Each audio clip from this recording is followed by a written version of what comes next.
Today I'm going to teach you the game Tic Tac Toe Sums. Now the way you play this game is one person is X and one person is O. And you're trying to get 4 in a row. I know Tic Tac Toe usually has 3 in a row, but this game you have to get 4 in a row. And you need 2 markers. I'm just going to use paper clips to mark the number.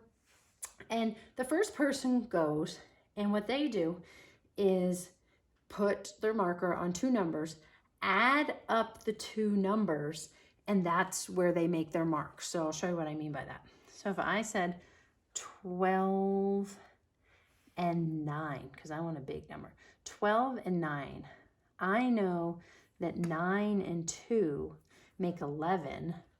So 11 and 10 is 21. So I can get 21. So I would put my X on 21. Now the next person is allowed to only move one of the markers and add together the numbers and make their mark. So they'll be the O person. So they want to kind of block me. Say they wanted to block me from going diagonally. They could try to get 9. So they could keep the marker on 9 and go 9 plus 0 makes 9. And they can put their O right there. Now, I want to get a number that's either up and down or sideways or diagonal from my 21 because I'm trying to build 4 in a row. So I'm going to try to get 15. And I know 9 and 6 make 15 because 10 and 6 are 16. 9 and 6 are 1 less. So I'm going to put my marker. I can only move 1, so I'm moving this one to 9 and 6 makes 15. And so I can put an X. Now, the O person is going to try to block me. They definitely want to make me not get up there or not get down there.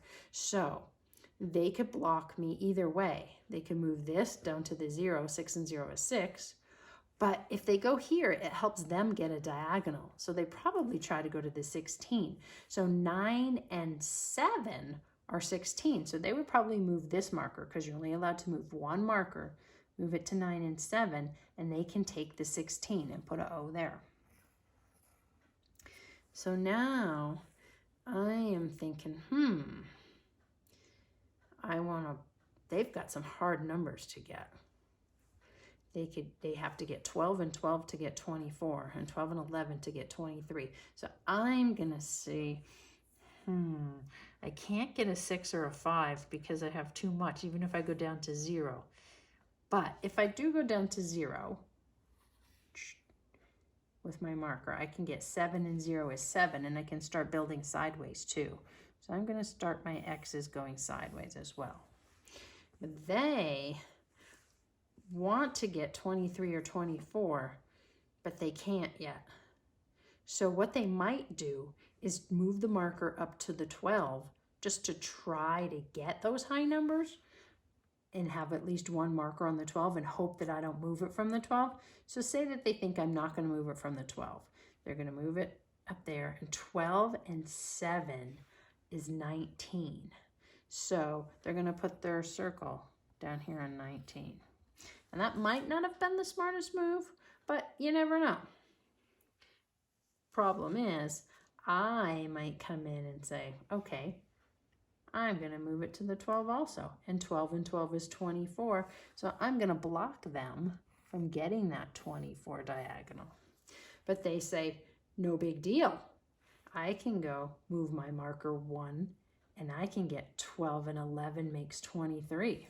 So now they have 3 in a row. The X has to be very careful now. The X has to try to get 14. So how could I get 14? I know that 12 plus 2, 12, 13, 14, or 11 plus 3, 11, 12, 13, 14. So I think I'm going to go 11 plus 3. So I'm going to move the red one because I can only move 1. 11 and 3 makes 14.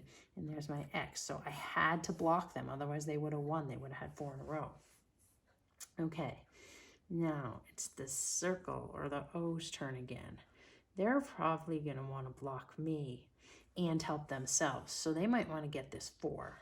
So they have 3 already, so they can move one marker, I would move the blue to 3 and 1 makes 4. And then they can put their O in there. Okay. So now I'm thinking, I don't have to block them yet. I can try to win myself. So I want to try to get this 6. So in order to get 6, I need 3 plus 3. So I'm going to move my only 1 again, but now I'm on 2 3s. 3 and 3 is 6. But guess what they're going to do? They're going to say, well, you're not going to win. I'm going to block you with 5. So where do they have to move the blue marker? You got it. They have to go 3 and 2 make 5. And they've got their O there. Now the game keeps going until somebody gets 4 in a row. Or there aren't any more spaces to play in. So if I were the X person, I think I would try to get one of these two numbers. I'm going to try to get the 8. So I know that 6 and 2 are 8, or 3 and 5 are 8. So I'm just going to go 6 and 2. So I'm going to move the red one to 6. 6 and 2 are 8. So here's my X, because it also blocks, not very much actually. So let's just see. If you were the O person, you would probably want to go here or here, right? If you went either one, it doesn't really matter. So say they want to get 16. So they're on 6. They could move this one to 10 and 6 makes 16. So that's a great move. And they have 3 in a row. So if the X could get 23, they would win. But you would need 10 and 13, and 13 is not a choice. So we need 11 and 12 to make 23. And you can't move two things at the same time. So X cannot win on this turn, but they had better block the O's, or the O's are going to win. And the O's might still win anyways, because when you get 3 in a row and you don't have anything on the top or the bottom of it, if they block you here, you might be able to win here still. So it's great to try to get 3 in a row. So anyways, the X is going to try to block them by going 10 and move this down to 0. So because 10 plus 0 makes 10. So the X can block here. And now the X has 3 in a row here. But if the O can get 11, they win. And guess what? What makes 11 if you have 10? You could just move this to 1.